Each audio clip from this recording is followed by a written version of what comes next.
আসসালামু আলাইকুম এভরিওয়ান। এই হচ্ছে আমাদের বেগুন ক্ষেত। আমি নিজেই বেগুন খেতে লাঙল টানার চেষ্টা করছিলাম, আনন্দের সাথে লাইনগুলো টেনে টেনে দিচ্ছিলাম। আমার ভাই বলল তোমার দ্বারাই হবে না, দেওয়া আমি করে দিচ্ছি। বাকিটা ও নিজে করে দিল। অনেক কষ্ট ও অপেক্ষার ফলে মাশাআল্লাহ বেগুন গাছগুলো অনেক বড় হয়েছে এবং বেগুনও ধরেছে। গাছ থেকে তো আমি কয়েকটা বেগুন ছিঁড়ে ফেললাম। এখন বেগুনগুলো বাজারে ওঠার সময় হয়েছে, যেহেতু দাম ভালো যাচ্ছে আর বেগুন তো গাছে বেশি দিন রাখা যায় না, বিচি হয়ে যায়। আলহামদুলিল্লাহ আজকে অনেকগুলো বেগুন হারভেস্ট করা হয়েছে। এই বেগুনটা দেখতে পাচ্ছেন, আর 2টা দিন গেলে এই বেগুনটা আর খাওয়া যেত না। অনেকগুলো গাছে মাশাআল্লাহ অনেকগুলো ফুল এসেছে। দেখো বেগুনগুলো কত সুন্দর। 3টা বেগুন ছিঁড়ে নিলাম এক এক করে, তাই না? যারা বেগুন খেতে পছন্দ করেন না তাদের বেগুনের গুণাগুণ সম্পর্কে বলতে চাই। বেগুনে আছে vitamin K, vitamin C, vitamin B6, folate, potassium, manganese ও ম্যাগনেসিয়াম স্বল্প পরিমাণে। তাছাড়াও বেগুন একটি পুষ্টিকর সবজি, যা নিয়মিত ও পরিমিত খেলে বিভিন্ন স্বাস্থ্য উপকারিতা পাওয়া যায়। হজম শক্তি ভালো রাখতে সাহায্য করে, হৃদস্বাস্থ্যের জন্য উপকার, রক্তের শর্করা নিয়ন্ত্রণের সহায়ক, ওজন নিয়ন্ত্রণেরও সহায়ক। তাছাড়াও অ্যান্টিঅক্সিডেন্ট বৃদ্ধি করে। কম ক্যালোরিযুক্ত খাবার। এদিকে তো বেগুনের কাজ শেষ, চলে আসলাম ঢেঁড়স হারভেস্ট করতে।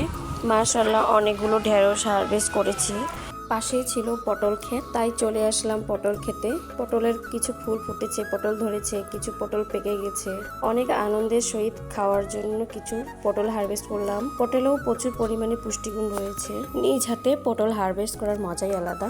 আপনারা যারা এখনও পটল গাছ দেখেননি, আমার এই ভিডিওর মাধ্যমে আপনারা দেখতে পাবেন।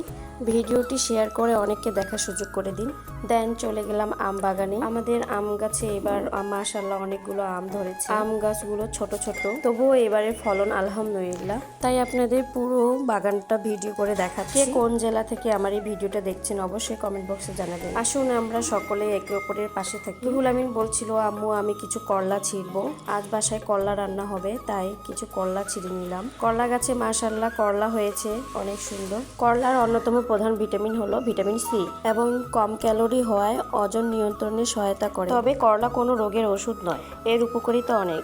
এদিকে তো বাসায় এসে দেখি আম্মু নানি রুটি বানাচ্ছে, চালের রুটি।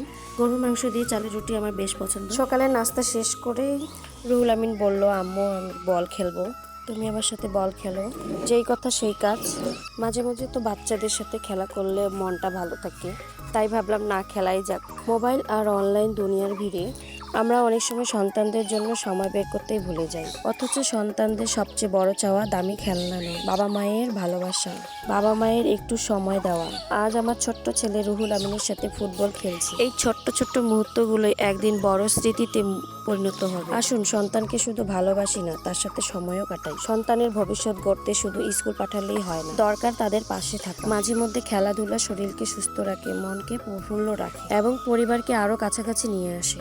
আজ রুহুল আমিনের সাথে ফুটবল খেলার মুহূর্ত আমাকে মনে করিয়ে দিল, সন্তানের সাথে কাটানোর সময় জীবনের সবচেয়ে মূল্যবান বিনিয়োগ। আজ ভিডিওটা এই পর্যন্তই। সবাই ভালো থাকবেন, সুস্থ থাকবেন। আল্লাহ হাফেজ।